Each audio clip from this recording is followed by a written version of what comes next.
All right, ladies and gentlemen, we are live in 2023. It's alive. It's alive. This is why we don't go out much, Larry. Yeah, right. Let's see. So here we are. It is Charlie from Writing Shotgun with Charlie. It is Matt from Meet the Pressers, and we have a very special guest tonight. It is Larry Correia. Now, I got to tell you, at first I thought you might have been a relative of John Correia's, but that does not seem to be the case. No, actually, I know John, and we're friends. We've known each other on the internet for a long time, but as far as we know, we're not related. All right. Well, I wasn't sure. I'm like, wait a second. He runs a channel and he writes books? No. I'm wrong. It's the wrong guy. If anybody asks, we both just say we're cousins. There we go. That clears it up. Ladies and gentlemen, we got a Charlie and Matt exclusive. John and Larry Correia are both related. They're cousins. Yeah, there you go. Distant cousins. Distant cousins. Not kissing cousin, distant cousins. There's a difference. There's a big difference. Well, we have Larry on tonight because Larry is an author and he writes a lot of fiction books, but he's got a nonfiction book out, and the book is called In Defense of the Second Amendment. Mm-hmm. And we're going to talk with Larry for an hour about this. I know we don't have this up and going, but one of the things that we do here, Larry, is we have some sponsors, and one of our sponsors is Next Level Training. And if you go to meetthepressers.com/giveaway, enter the code. We didn't do it. We didn't come up with it. We jumped on, we got talking, we caught up, and then we're like, yeah, that's right. We got to do it. Highly trained professionals. We're doing it now. I think the code was let's just make it Larry. I like it. Because in defense of the Second Amendment, it's kind of a long code. Yeah, that's a long. That's a mouthful. Okay, yeah, code Larry. Yeah, code Larry. It's a code Larry. That sounds like a thriller novel right there. I know, right? It's your next book. So, right? Comedy of errors. There, I got it. There, bam, there it is. So we have a Next Level Training Cert Pistol 110 red laser training. You spelled my name wrong. Oh, jeez. You know, when I was texting it came up as Larey. I'm like, no, that's not right. So I had to go back and fix it. Oh, yeah. Not a common name, but it's okay. This is true. All right, so we've got Larry Correia. And he's here to talk about his book In Defense of the Second Amendment. Now, a lot of the fiction that you write is a lot of it's gun based, right? It is, yeah. I mean, that was my background before I got into writing novels. In fact, I owned a gun store when I wrote my very first novel, and I self-published my very first book. I'm with a publishing house, Bayon Books now, but I self-published my very first one, and I primarily sold it on internet gun forums back in the olden days, the Firing Line and the High Road. If you guys remember way back in ancient times of gun internet. And it was I'm probably the gun nuttiest fiction writer, I would say. Guns and gun culture, inside jokes, and just that kind of stuff in general, all in there. Plus, with my fan base, I can't get anything wrong. I've got to do meticulous research. So all my gun stuff has to be accurate. My fans would kill me. I was the #1 best-selling author in Baghdad and Bagram for quite a while. So I that's my fan base. I can't screw it up. And if I do screw something up, something technical, oh my gosh, I never hear the end of it. So yeah, I'm about as I don't do the stupid gun errors like you see. I don't have guys dramatically cocking the hammers on their Glocks. Rack the slide and let's get him, and then he racked the slide again. Yeah, dramatic shotgun pump to show I mean business. Right. Those really are the best. You're like, oh my God, there's nothing. And then as gun guys and instructors, we sit here and think, why don't they hire me to fix these guys in movies, right? Oh gosh, movies drive me nuts. Mm-hmm. If any of my stuff, I mean, I've optioned a couple of properties. Monster Hunter International is optioned for movies or TV show, and the Hard Magic is optioned for a TV show. And they're going to screw the gun stuff up, and I know it's going to drive me nuts, and all my fans are going to yell at me, and it's not my fault. So we had Michael Bain on a couple months ago. Great guy. he was telling us about, he wrote some books with, he wrote a book with Hank Williams Jr. And he said Hank Williams came to him and said, "Hey, listen, I've had 3 ex-wives. They only want to put in 2 in the movie. What do we do about this?" And Michael said to him, "Did the check clear?" He's like, "There you go. Yes, the check did. All right, let them do what they want to do." Just combine a couple wives. That's what they do. Exactly. You say you have one with 3 personalities or something, right? It's Hollywood. They'll make it work. They'll make it fit. Absolutely. Fix it in post. Right.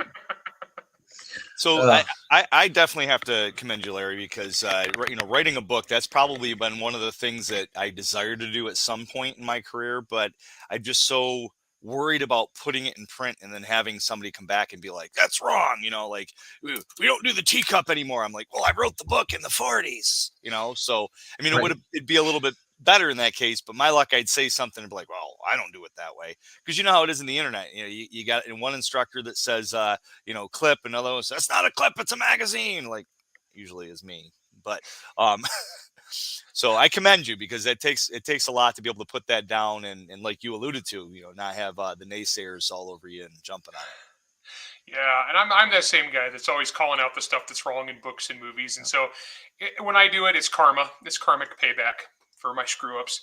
And that's okay. I screw up. I mean, I get the gun stuff right, but I get horse people will come and yell at me. Like if I write a fantasy novel and I get the horses wrong, horse people are the only people worse than gun people. Really? Okay. Great. Oh, they have no tolerance for mistakes. Wow. Nay. Oh. Bad joke, dad joke? Yeah. So here's a fun fact for you. Did some research, and Lamont the Arthur. You familiar with that book? Yeah. King Arthur and the Knights of the Round Round Table? Table? Yeah. Okay. So see, he's correcting me. That's fine. It's okay. I'm an editor. Sorry. That's okay. But that actually was Thomas Mallory, and that was a English relative of mine that wrote that. So. Oh, that's cool. Yeah. That's actually awesome. That's a big deal right there. That is a big deal story that's been very influential for centuries. I guess I have it in my blood, so. Oh, there you go. Give it a shot. Inevitable at some point. There you go. Yeah, but you have no typing skills. Yeah. You'll figure it out. I thought you were going to say I have no, reading spelling skills. Yeah, I don't know how to. Right. I wish I liked reading books as much as I like buying books. Hey, I wrote my first book on the side in between owning a gun store and teaching CCW classes. And at night I would just crank away on my silly little monster story. And that thing sold millions of copies since. So you never know, man. Just give it a shot. That's awesome. That's kind of how I did it with articles. I just started writing an article. It took me, I think 2 years. I was working on the very first article I wrote was for ESS. It was a review about ESS sunglasses and, protective glasses, iPro. And then I eventually wrote an article about George Zimmerman after interviewing him. That's the first article that was published. And then shortly after that, I published the first one I ever wrote with Pincus's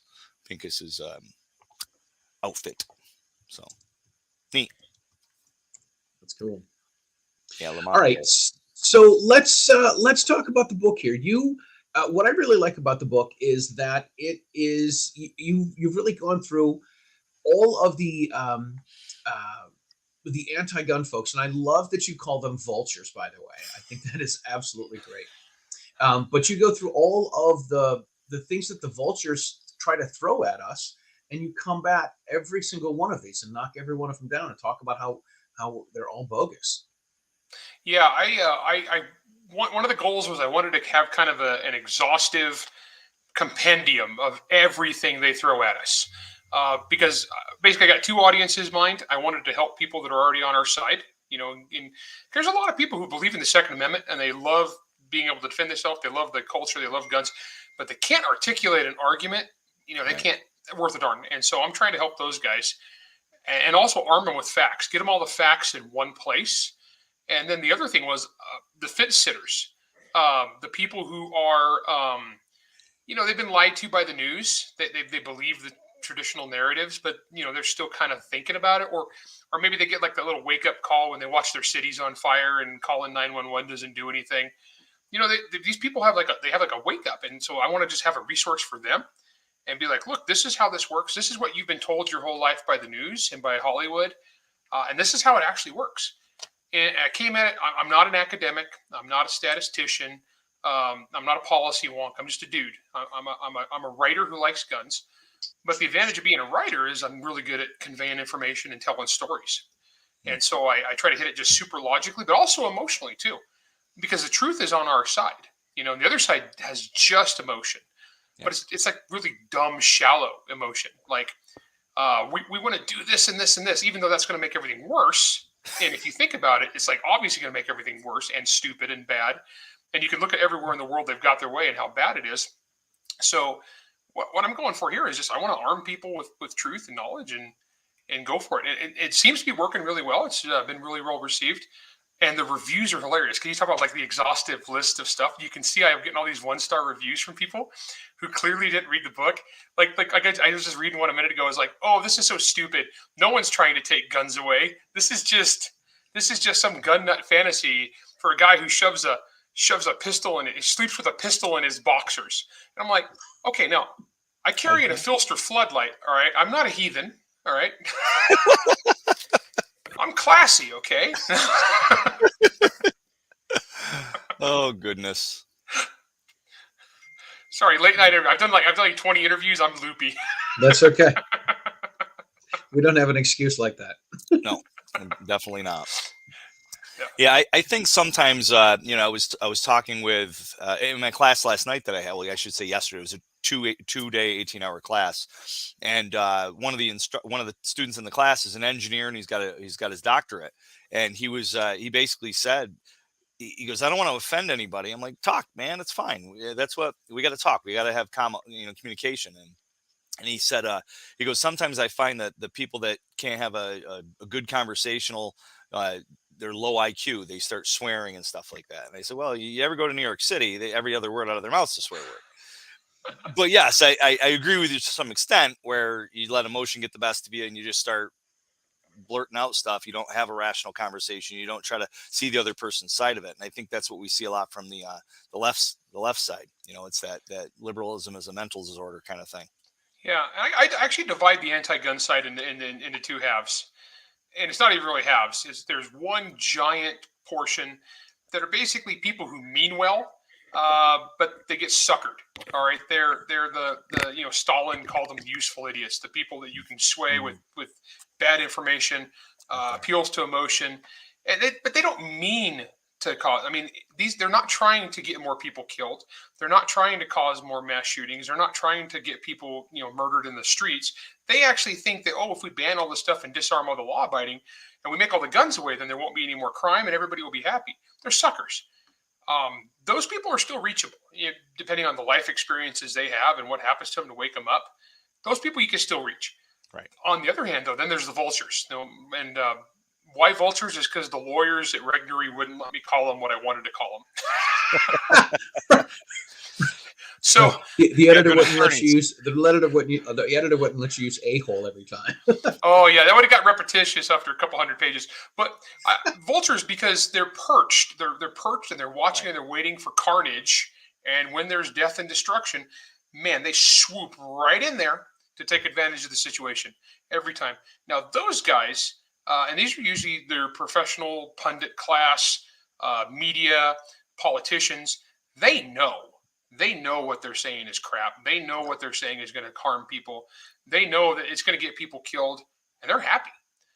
These are the people that, like, when there's a mass killing on the news, and it comes out that, like, as soon as it happens, they jump in with all their, I bet it was this group or this group or this group, and this shows why we need gun control. I bet he used an AR-15, and AR-15s are so super deadly. Then it comes out, it's like, some old guy from a demographic they don't want to make angry who used a pump shotgun. And the next thing you know, they're like, that story just disappears. And you can actually see the sadness in their eyes. They're disappointed. Or when an armed citizen just blasts the bad guy in the first 15 seconds and it doesn't turn into a big mass casualty event because the guy got shot, they're sad. And I talked about this in the book because I talked about the Eli Dicken case out of Indiana, because that kid's amazing. That kid's a hero. That's where the bad guy walked into the mall, started shooting, and 15 seconds later, Eli Dicken engaged him at 43 yards. Yep. and then shot him a bunch of times and approached and finished him off. And that's amazing shooting. Kid's amazing.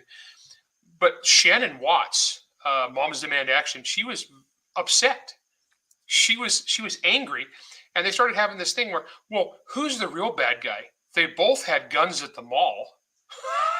Right. And it's like, well, there's a bit of a difference. It's no different with the Kyle Rittenhouse thing, right? Yep. I mean, you get hit with a skateboard. Oh, well, he shouldn't have shot him with a skateboard. I'm like, let me hit you with a skateboard. I guarantee if I hit you hard enough, I could decapitate you. Nice, good long swing, right in the right spot in the neck. Pop goes the weasel.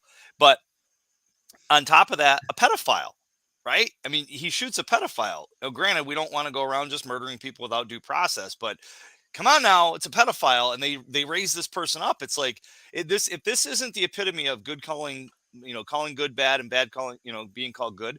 Absolutely, it's insanity. It's insanity.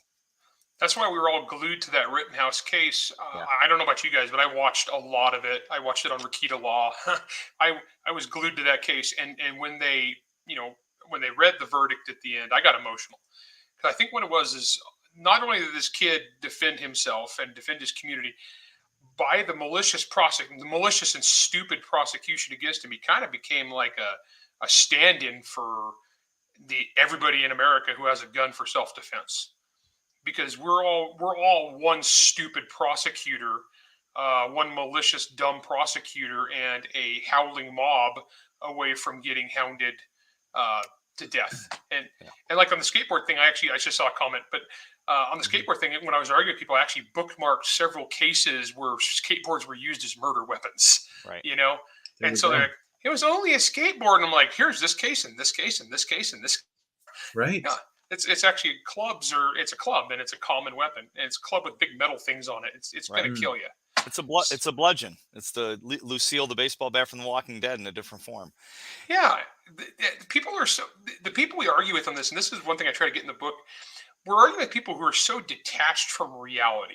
Right. That's why I put a chapter in there about use of force laws. The stuff that guys like us, trainers, anybody who carries a gun, we all know this stuff. The old ability, opportunity, immediate threat, right? Yeah. I go into that, and I have a chapter on that because what I found is over the years, people see a case, whether it's an armed citizen, a cop, whatever, there's a shooting, and the news comes out with their version of events, and it's the dumbest thing you've ever heard. It's the dumbest take imaginable, and everybody gets all emotional about it and freaking out, and then my thing is, I don't usually even comment on the cases because I haven't seen the evidence. I'll just be like, okay, this is how use of force works. So if it's this, and this, it's this and this, according to the reasonable people of the jury. I put that out there, and people get mad at me. Like, how dare you not be emotional and butthurt? And then the jury comes back and agrees with me, and they're all outraged. And I'm like, I told you so. I mean, right. You should know how this stuff works. Yeah, exactly. Well, I think too many people look at the black and white of the law, the black letter of the law, and they don't realize that there's case law, and then there's emotions, and then there's, or the emotions need to be taken out of it. They need to look straight at the case law and dictate that. And in the classes, when I tell people, I make a statement, and it comes from Masad Ayub, and I basically say, I'm not here to tell you what you want to hear. I'm here to tell you how it is. Absolutely. Yeah.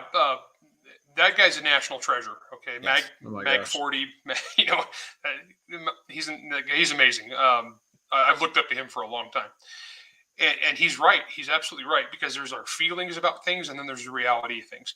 I get yelled at sometimes by people on the gun community on our side, because I'm not idealistic enough. And they're like, well, we should have the ability to do this and this. I was like, I agree.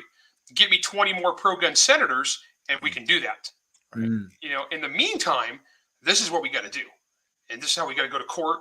And that's why I have so much respect for SAF, FPC, GOA recently. They've all been filing like endless lawsuits and making great gains. Yeah, and that's why people need to join them and become like life members and such. Yes. Look at you. Mine's over on the wall. Keep mine right there. Real quick, somebody asked about getting a signed copy of the book. How can someone get a signed copy of the book? Actually, because they just had me doing a radio and podcast tour, I haven't been anywhere to sign them, and so the only signed copies in America are at my local gun store. So we got to go to Utah to get one. Yeah, Red Dot Firearms in Layton. There you go. There's a shout out to my. If you're driving through Layton, Utah, stop. There you go. They got a couple cases of signed books. No, I just haven't had a chance, and logistically, it's impossible for people to send me books and me sign them and send them back. I've tried that before with novels, and it's a logistical nightmare. And I live in the mountains in the middle of nowhere with a little tiny post office. They would hate me. Yeah, absolutely. I sent my kids. One of my favorite podcasters. My kids got one of his books for Christmas. For me a couple years ago, and I sent it to him last February with return postage and the whole deal. And I said, "Here's, I told him it was going to be coming. I made sure it was going to be okay for me to do. I sent it to him. This was in February of last year. In June of last year, I'm like, hey, any word on this? They're like, yeah, we got some books. We're going to get to it. In December last month, I'm like, any news on this? Anything? And they're like, yeah, we'll get back to you. So the lady looked around. His assistant looked around. She couldn't find the book anywhere, so she's like, "We're just going to send you another one." Yeah, authors are the worst people to mail stuff to. You just don't do that. It's not going to work. We're going to lose it. It ain't going to get here. I quit doing it because it was a logistical nightmare. But yeah, no, but that said, I do every year travel around America for book tour for my fictional books. I am super happy to sign gun books. So if you catch me out signing a fantasy novel, come and say hi. I'm happy to sign your in defense of the Second Amendment. I'll sign everything. I've signed guns. I've signed Kindles with my knife. I've signed a cannon. Wow, a cannon. Somebody brought that to a book signing? Yeah, Nick? You signed Nick actually Cannon? They did. Yeah, there was actually a Civil War cannon. They actually did bring it to the book signing. I've signed everything you can imagine. In fact, one time I was signing in upstate New York, in this little bookstore in upstate New York. I was doing a signing, and a guy walks in the front door with a Tommy gun. Nice. He has a Tommy gun. He walks in the front door, and I'm in the back signing, and I have a big crowd. And credit to this little bookstore, the lady at the front looks at this guy, walks in a Tommy gun, and goes, "Oh, you must be here for Larry Correia. They're over there." Right. And that was not me, Charlie. That was nothing says a Larry Correia book signing like a Tommy gun, right? I don't have that signed by Larry yet. I've signed a lot of guns, gun parts, a lot of Magpul stocks. I've signed so many PMags, I know exactly where to go. Oh, nice. Very cool. Got it down. Nice. Very cool. So have either of you guys heard about the New Zealand? So David Moultrup, he does a lot of social media for us. He was at SHOT Show. He was part of my entourage. This just sounds cool. So and he's been commenting. He's always a good supporter. He sent me over the New Zealand crime rate and statistics report. Have you guys heard that? Seen what came out with that? No, not yet. So from 1990 to 2019, they basically came out and said that they're up 254% with homicides and murders in New Zealand after banning assault rifles, assault weapons, assault, whatever the hell they want to call them. Which I hate. Not shocked. Right. Yeah. And the same time frame, the United States went up 3.5%. I mean. Yeah. You just let that sit in. It's just like in New York here. We just had somebody at an Applebee's. It's a felony. The guy's in an Applebee's with his gun on him. And then some guy that got booted out came back with a knife, or came in because he was pissed, grabbed a knife from behind the counter, slashed one or two of the employees. And he pulled his gun out, mind you, just basically admitting that he's got a gun. And now it's a felony because Class D felony in New York State if you're in an establishment that serves alcohol. And stop the bad guy. I haven't heard if he's going to be charged yet, but I wouldn't doubt it because in Oneida County, where it happened, over in New Hartford, New York, that DA over there is very aggressive. That's just so unfortunate. Yeah, I'm not shocked by the New Zealand numbers. No. Yeah, I mean, I get into that in the book because they always like to do the apples and oranges comparison, where they always want to compare giant, complex America with its 400 different cultures crammed into a giant, diverse area. They want to compare us to like Denmark. It's right. Like got the population of LA, you know, and they want to compare the two like we're the same thing. Nah. No, we're not. And it's really interesting too. And also another thing I found too on these crime stats, going to the other countries' crime stats, they lie their butts off. Oh my gosh, I was amazed how much other countries lie their butts off. Because America, the people that compile our crime stats hate America, so they're cool putting as much as possible. I mean, it's like. Yeah. But some of these, it's like so I'm supposed to believe China, the giant communist nation of China. It has almost no murders. It's amazing. It's like no one gets murdered in China at all. It's astounding. So when I see these people go like, America's so dangerous, we're number blah blah blah out of. I mean, come on. I looked at that. It's got Sierra Leone is safer than America according to these. Oh my I'm gosh. pretty sure that is not the case. Per capita. Hey, Larry, say that again. As far as China's got no, say that like you did about China not having any murders, any crime. Yeah, just according to the crime stats that I used to compile the book, China, the giant nation of China, has almost no murders, and that the crime rate is like supposed to be. Sorry, I couldn't resist. I was slow on it. I had to have you do it again. Oh man, it's like the is that like the running thing? Because like when those guys lie continuously, Yeah. they get nice. Right. So, But Charlie the found Americans that. believe this crap.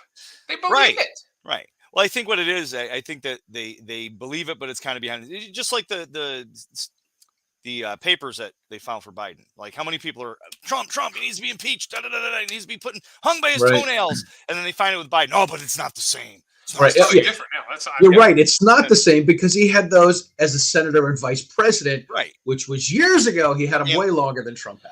And had no right to be able to declassify him. And they come on, man. Right? He kept the garage locked. That's where his Corvette is. I want to do a meme. I want to do a meme of like acceptable by the president to keep your gun, keep your sensitive, secure documents in a car in a garage, but your gun, absolutely not. I'm a former military contractor. I was a military contract accountant, right? I would be in prison forever. Right. There's like no doubt. Right. Anybody I worked with a clearance, if you took this stuff home and stored it in a box in your garage for 14 years, you're going to prison. But if you kept it in your car in the garage, you're fine. Oh yeah, what's a Corvette? It's pretty cool, Look, it's a convertible with the top down. Come on. Here we go. Doors are locked though. my son loves Corvettes, and like he really wants to restore an old Corvette. And I was like, dude, that's Joe Biden's car. He's like, I know, he's ruining it for us. So amongst the hardcore Corvette lover community, this is like the worst thing ever from them. It's so embarrassing. Oh my gosh, that's funny. I don't know if you put this up or not, Charlie, but David wanted to remind me that he also sent me saying it went from the 36th to the 16th most dangerous in the world. Hey, look at that, man. They are moving up. Yeah, good for them. Like Jefferson and Wheezy. Maybe they'll build some more concentration camps, call it good. Right.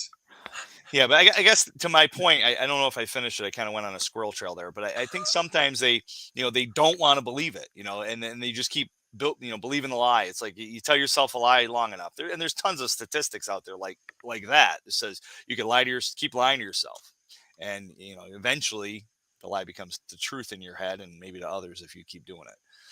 Right. It's the Seinfeld thing. It's not a lie if you believe it. Right. Wasn't that what they did during the World War? Didn't they do that during the World War, the propaganda and everything? And until we actually some politician or something went over there to Germany and stuff and actually seen the concentration camps. Like, no, they're not doing that. Concentration camps, they're not rounding up Jews. And then next thing you know, they're like, no, they are, because we had to have somebody go over and actually see it and come back and vouch for it. And somebody that actually we believed. Crazy, man. Crazy. Scary. So one of the things I want to bring up is I was gun agnostic my whole life. I wanted to be a musician, and that's the path that I took. Played in a band, played in a Motown disco funk band, and I ended up being a teacher for a long time. And on like many people, on September 11th, my life changed, and I had we had a moment where our principal called us in, and he said, if anyone comes to the school that's not supposed to be here, that was code for a school shooter or mass shooter, because I didn't really have them back then and call them that. He said, if anyone comes in the school that's not supposed to be here, he was going to get on the intercom. He was going to say the eagle has landed. We're supposed to lock our doors and hide under our desks. And so we're having lunch one day, and I'm like, yeah, I'm in a different building, and I'm the music teacher. I don't have desks, so we have nowhere to hide. So this is baloney. Tuba. Yeah, right. Get all the kids inside. Right. So I ended up sitting in the teacher's room, not being a gun guy, not really knowing where I leaned politically. And I said, if the teachers all had guns on the first floor of the building, they could shoot the bad guys. They could call the police, tell them to bring body bags, and the teachers on the second floor can keep on teaching. And they all looked at me. Yeah, they all looked at me like I was the crazy one. And when we had our next vacation, I said, I'm going to go get a gun license and show you guys what this is about. And that was how my path to becoming a gun guy, which led to being a firearm instructor and led to everything else. That's how it started for me. And I've done a Faster Saves Lives course a couple years ago. I'm all for, if the teachers want to carry, let them. Yep. Because they're we already have teachers that are willing to stand up to stop bad guys with knives and with guns and get in the way of evil to stop and protect their kids. Why shouldn't we let the teachers be armed? Absolutely. Utah is where I was a CCW instructor, and we have armed teachers. And I talk about this a lot in the book, and I'm a big advocate of letting teachers be armed. And honestly, what it is Motown Funk. It's a no-brainer, because we know the bad guys attack gun-free zones. And right. So if you make a school a gun-free zone, it's just a primo target. They're going to target it. We know they're going to. They say so in their manifestos. Mm-hmm. Let teachers carry. If they got a concealed weapons permit somewhere else, they carry a gun everywhere else in their life, just let them carry at work too. And I always got to specify, because there's always going to be one person who's going to misconstrue this on purpose and be like, you're going to arm all the teachers. I want to be a teacher. I don't want to carry a gun. Okay, that's fine. Just make it voluntary.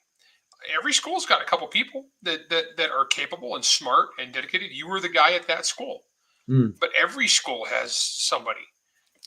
There's teachers who are already like hardcore experienced types. Why wouldn't I want them armed? For sure. And it's interesting too, because people freak out about this, like, oh, the teacher's going to be shooting their kids and they're going to be, freaking out. No, we've had this like in Utah for like almost 2 decades now, right. and none of that crap is happening. Yeah, I'm sorry, keep going. No, it's just usual hyperbolic nonsense. It completely is. I remember I'm digging up some treasures here, so I apologize for looking distracted. Letting teachers carry. I don't want anyone. My deal is this. I love the meme that goes around that says, I carry a gun not to inflict my will on others. I carry it so others can't inflict their will on me. And I don't want anyone to carry a gun that doesn't want to carry a gun. Right. And when people say, just like you were talking about, oh, the teachers, what if they can't get the kids to come in from recess and they shoot the kids? What if they forget their homework and they shoot the kids? I look at these people, I say, dude, you do not understand what firearms are for.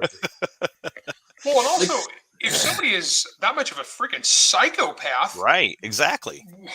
Why are you retaining them as a teacher anyway? If this is even a possibility, they need to be fired for like everyone's safety anyway, and then escorted from the premises, and then put up a fence around the place to keep them out. Yeah, that's just nuts. For sure. Put a shock collar on their neck in case they come within 100 yards of the school.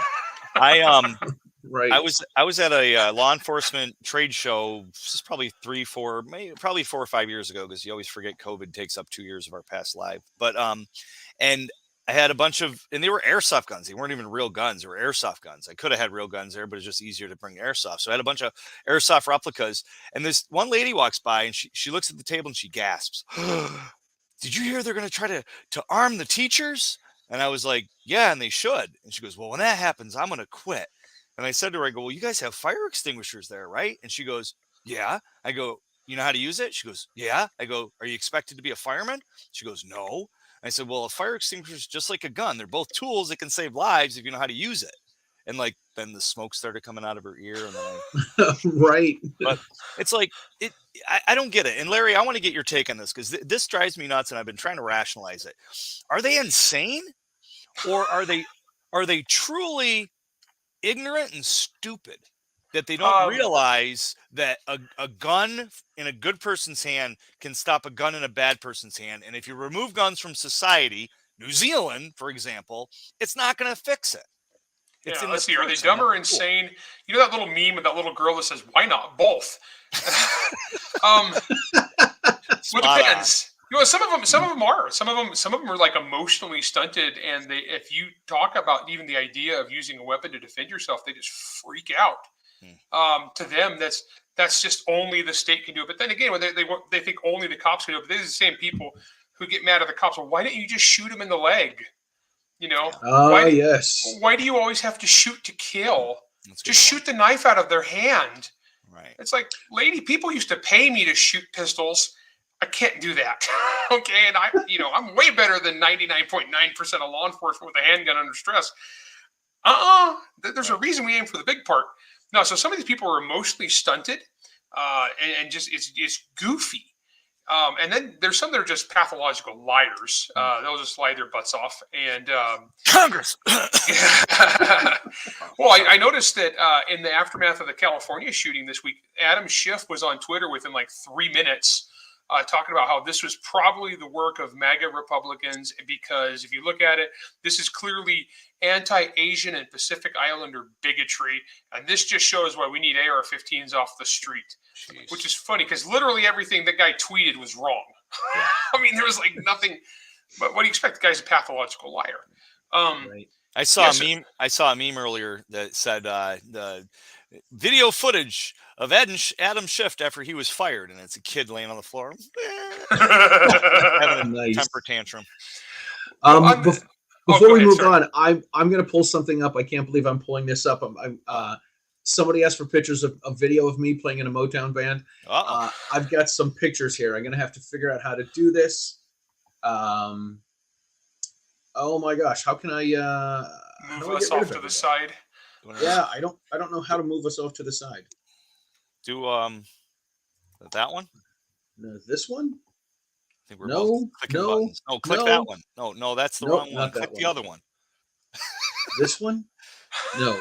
Now we're talking heads. Now we're talking heads. If we all get disconnected, we'll call back. No. We'll call back, right. Let's try this.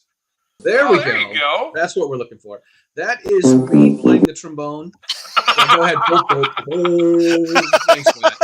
Thanks, Matt. I was late again, but still, it was funny. That was all right. That is me playing. I was playing in a band in 1992 in Memphis, Tennessee. The guitar player behind me is now Jason Aldean's lead guitar player. Wow, that's awesome.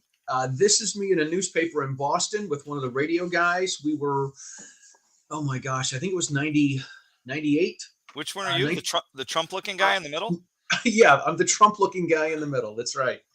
The DJ took my trombone, so I had one of those little woo things. And then here's a picture that we had. Look at that big hair, man. Huh? Wow, nice, dude. That's like nice hair, huh? Right. That's like Patrick Swayze hair. That's awesome.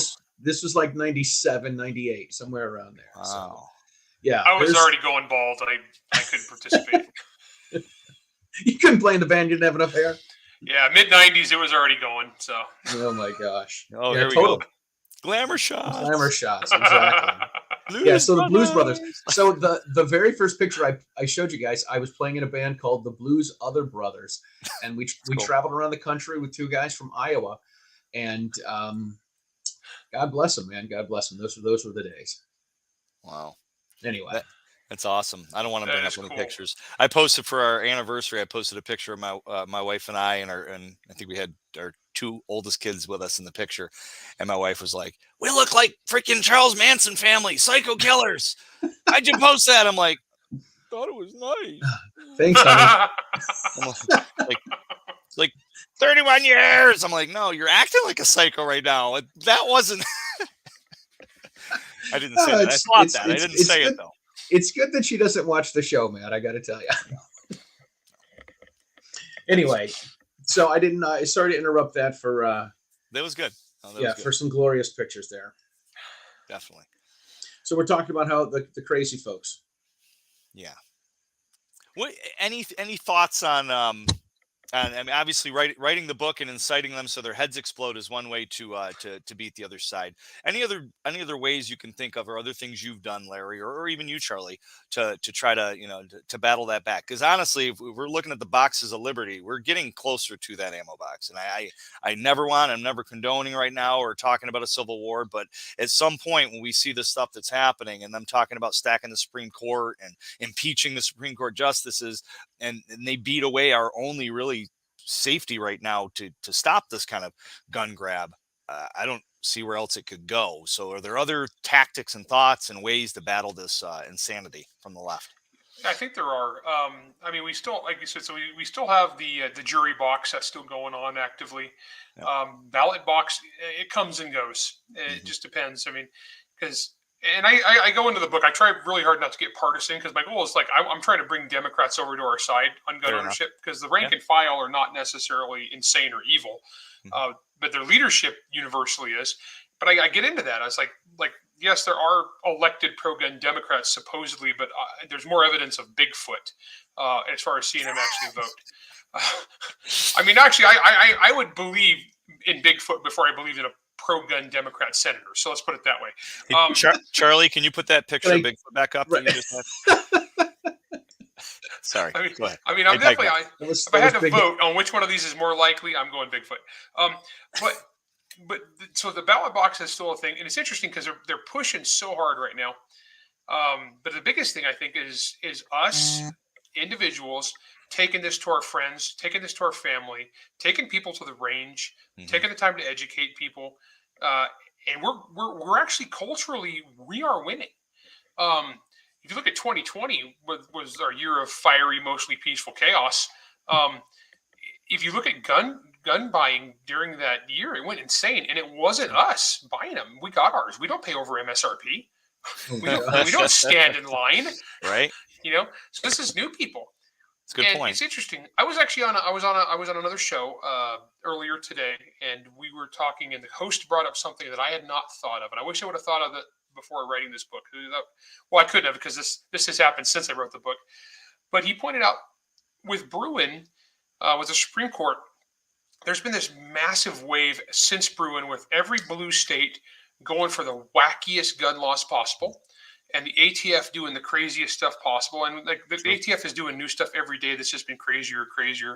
I mean, the brace rule, and this new thing today about like the NFA weapons, you're only the guy on the form is allowed to touch them, Since it's crazy. And then Illinois, Maryland, Colorado, New York, they're all doing the wackiest laws they can. But what he pointed out was, if you look back at the civil rights movement and you look back when the Supreme Court decided Brown versus Board of Education, that didn't just like cause equality overnight, right? There's this major Supreme Court decision, but in the immediate aftermath for the next 4 or 5 years, the Democrats went insane. They every state passed the craziest stuff you could think of. They threw tantrums. There were counties in Virginia that ended public school. They just stopped having public school rather than integrated school because of the Supreme Court decision. And he pointed out, he's like, if you think about these two things as not guns or civil rights, but think of them both as a battle for civil liberties against Democrats, it's the same process. We're doing the same thing over again. And so the freak out is actually kind of a good sign, because Bruin kicked them in the teeth. Yeah. And so that's why I think that's why they're overreaching so hard. Yeah, they're gonna kick him in the teeth again. I mean, it's coming, and they've said it's coming. Basically, the way that they the district court pulled up the 5 cases. They're going to hear them all at the same time. That right there is a good sign that they're, and if they shoot it down and when it gets to the Supreme Court, we've got a good chance that it's going to be the full court's going to side in our favor again. I just hope Clarence Thomas is taking his vitamins and exercising. Oh, right. Oh God, yes. Right. Hillary, he stays away from Hillary. Yes. Whew, that was out loud. Oh, was it? Damn. Did it again. No, we met in case of COVID. You just keep your distance. Right, exactly. He's still the guy he's the only guy we want to see masked. Well, the president should wait. Yeah. No, I'm not saying that. It's right. This kind of mask. Come on, man. The deer don't wear Kevlar. Come on, man. Deer don't. Oh my goodness. Or go out into the balcony and shoot into the night sky. Okay, they need to all take his SU degree away. They need to revoke his SU degree. That's terrible legal advice. Okay, we're all firearms instructors here, right? Correct. Yes. Can you imagine the whole? Just all you need is a double barrel shotgun. Go out and fire 2 blasts in the air. Okay, well, I'm not even getting the illegality of doing this, but Right. okay, I just emptied my 2-shot gun. Right now I've got a stick. I tell people, I say, look, Baseball bat. right. Don't take advice on self-defense from Joe Biden. Absolutely. No, for sure not. Yeah, absolutely. Yeah, that comment brings up a good point. There actually, I saw something today, and I haven't seen much details on this yet, but this was interesting to me. The ATF has overreached so hard over the last couple of weeks that even like the squishiest Republicans and some Democrats are coming together. There's a bipartisan bill brought up today by Dan Crenshaw, who's not like, a stalwart, Right. not the first guy I think of as a fire breathing stalwart, but right, I he's know. not a capital R Republican. no, but him and some Democrats actually are bringing up a bipartisan bill to rein in the ATF, where it was, if the ATF does a regulation change that's going to affect businesses, and obviously it does, and citizens, then those citizens and the businesses that are effective have the ability to protest, which we don't right now. It's just whatever the ATF feels like, and then we got to go to court for 4 years. Right. This would, and then it would be like a 90-day process where Congress would get a review and a say, and then it would go before an administrative law judge to even see if it's legal, and the offended parties would have a chance to present evidence. So it wouldn't just be this dictatorship. And that came from Dan Crenshaw and a Democrat. Mm-hmm. So, I mean, I might have to eat what I said about Bigfoot. If this actually happens, I mean, the Bigfoot is in the building. Yeah. Mm. Yeah, I experienced that here in New York with some stuff where some of the bigger agencies within New York set their own edict on certain things, and when I called them on, I'm like, show me where it is in the law. Show me where it is in the law, and then I'll work with politicians to get the law changed. So they go, well, it's not in the law. It's our edict from our council. And I was like, huh? And this was years ago, and I was like, what? And I started delving into like how that works, and these agencies, even in state level, but we're talking about federal level, they have too much power where they can just unilaterally say whatever the hell they want, do whatever they want, and the only way to refute that is to put political pressure on them, or to get a bill or turned into law that actually overrules or changes or sets something in stone to go against or to finite what they're pushing forward. And it's such a crapshoot. It's crazy. It's scary. Yeah, absolutely. Tell us about red flag laws. We all know these are bunk. Oh, geez. Yeah, no, those are a mess. Okay, so red flag laws are extreme risk protection orders. They vary state by state, but they're all stupid. Basically, the idea is, right now states have the ability to commit people who are actually dangerous to themselves and others. They can commit them, but states almost never do because that's a messy process. Instead, they got this great idea that, oh my gosh, let's just, if somebody gets red flagged, if somebody says, hey, this guy over here, my friend, my neighbor, my cousin, he's dangerous, he has guns, he's going to use them to do bad things, and then the cops can just come in and swoop in and take the guns away, and then boom, we're going to be safe, right? It's asinine, and a bunch of states already have it, and everywhere that they do have it, it's already been abused. I collect a bunch of cases in the book because basically what we're doing is we're giving the worst people in the world the license to send a SWAT team to your house. Right. Think about the people who report all your posts on the internet to get you kicked off the internet. Imagine giving them the ability to just send a SWAT team to potentially kill you. I mean, and it's legal. We've got cases where ex-wives have put them on their husbands.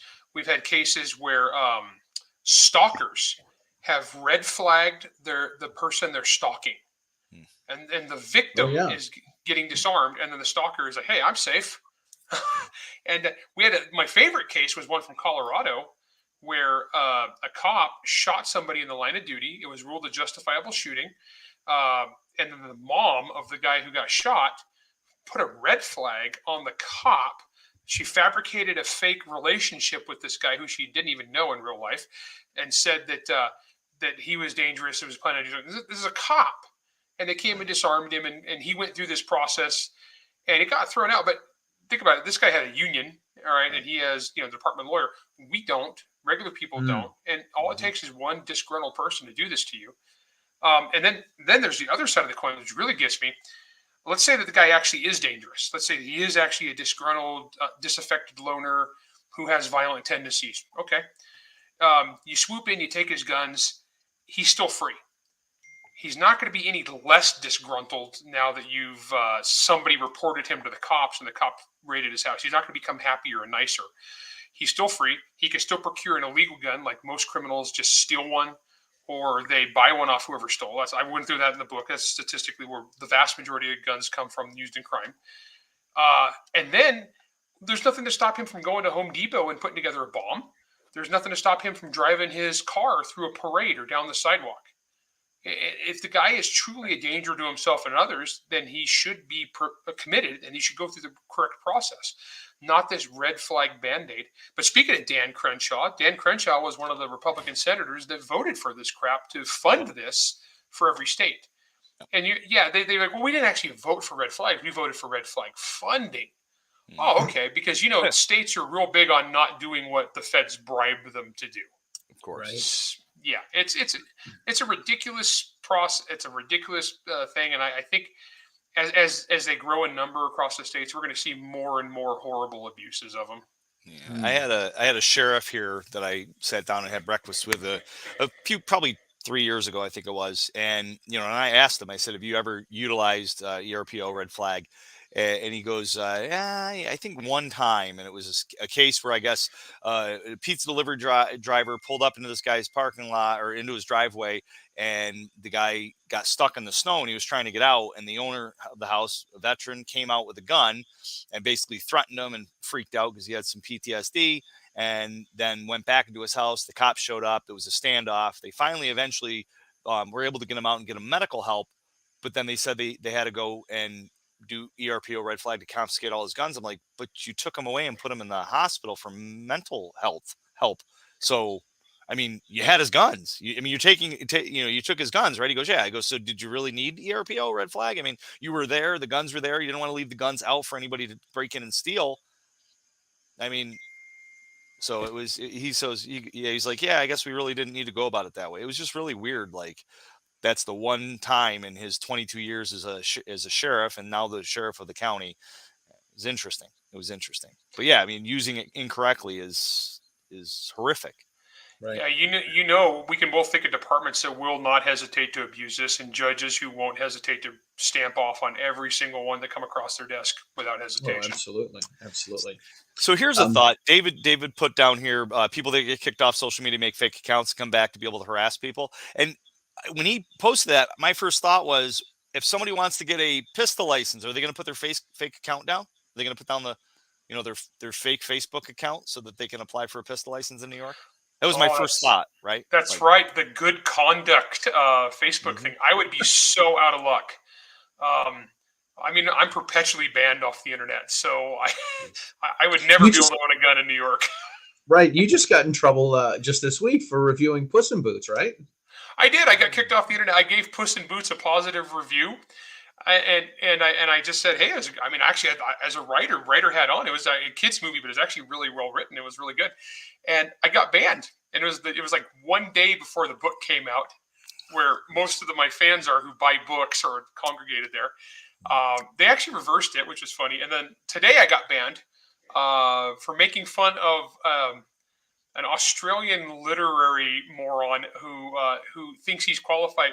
He rips apart all my books because the guy hates my guts. He's some academic snooty guy. So he thinks he's qualified to take apart my gun book. And I was like, I'll put my 30 years of learning about this topic against your 30 minutes on Google anytime. But I made fun of the guy. I made fun of his review. I just kind of mocked him. And I got kicked off Facebook for hate speech. Oh, my gosh. Today. That's it. They reversed it in 20 minutes. So what I did is I went back, which is hilarious.